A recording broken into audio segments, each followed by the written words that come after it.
আসসালামু আলাইকুম প্রিয় বন্ধুরা ও আমার ফেসবুকবাসী সবার কাছে দোয়া ও ভালোবাসা চাই।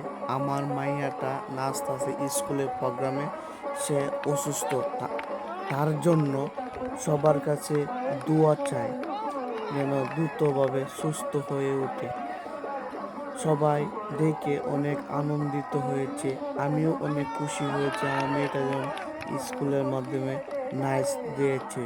আমার কাছে অনেক ভালো লেগেছে। সবাই যখন স্কুলের স্যাররা আমাকে ডেকে নিয়েছে, আমার কাছে অনেক আনন্দিত লাগছে। অনেক ধন্যবাদ। সবাই আমাদের পাশে থাকবেন, শিক্ষার পাশে সবাই থাকবেন। আমার মেয়েটার জন্য সবাই দোয়া করবেন, সে একটু অসুস্থ আছে। আল্লাহর রহমতে আপনারা দোয়ায় আশা করি আমার মেয়েটা ভালো হয়ে যাবে ইনশাআল্লাহ। ভালো